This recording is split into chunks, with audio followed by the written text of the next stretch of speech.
ദേവകൾ മനുഷ്യന്മാരേക്കാൾ ശക്തരാണ് എന്ന് നമുക്കറിയാം. പക്ഷേ അവർ പൂർണ്ണരല്ല എന്നാണ് പറയുന്നത് ശാസ്ത്രങ്ങൾ. കാരണം മനുഷ്യരും ദേവന്മാരും തമ്മിൽ പരസ്പര ധാരണയിലാണ് മുന്നോട്ട് പോകുന്നത്. നമുക്ക് മനുഷ്യന്മാർക്കുള്ളത് കർമ്മശക്തിയാണ്, ദേവന്മാർക്കുള്ളത് രക്ഷാശക്തിയാണ്. നമ്മൾ കർമ്മങ്ങൾ ചെയ്യുന്നു, അവർ നമ്മുടെ രക്ഷ ചെയ്യുന്നു.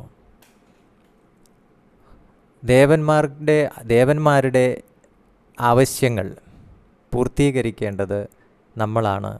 യജ്ഞങ്ങൾ ചെയ്ത് യജ്ഞത്തിൽ ആഹുതി അർപ്പിച്ച് അങ്ങനെ നമ്മുടെ കർമ്മങ്ങൾ വഴി ആണ് ദേവകളുടെ ഹിതം നാം അല്ലെങ്കിൽ അവരുടെ ആവശ്യം നാം നിറവേറ്റേണ്ടത്. അവരുടെ ആവശ്യം നാം നിറവേറ്റിക്കഴിഞ്ഞാൽ അവർ തിരിച്ച് നമ്മുടെ ആവശ്യങ്ങളും നിറവേറ്റി തരുന്നു. ഇതാണ് പരസ്പര ധാരണ. അപ്പോൾ ആ കർമ്മശക്തി എന്ന് പറയുന്നത് മനുഷ്യർക്കാണ് ഉള്ളത്. എപ്പോഴും കർമ്മത്തിൻ്റെ ഒരു സാമർഥ്യം മനുഷ്യർക്കാണ്. എന്നാൽ ആ കർമ്മം പൂർത്തിയാകുമ്പോൾ അതിൻ്റെ രക്ഷാശക്തി ഈ സമൂഹത്തെ രക്ഷിക്കാൻ അല്ലെങ്കിൽ മനുഷ്യരെ രക്ഷിക്കുന്നത് ദേവന്മാരാണ്.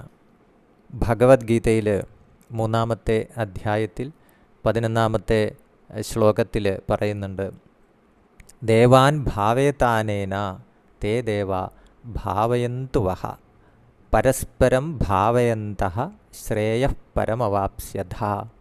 പരസ്പരം ഭാവയന്തഃ, ദേവന്മാർ മനുഷ്യരെ സഹായിക്കുന്നു, മനുഷ്യർ തിരിച്ച് ദേവന്മാരെയും സഹായിക്കുന്നു.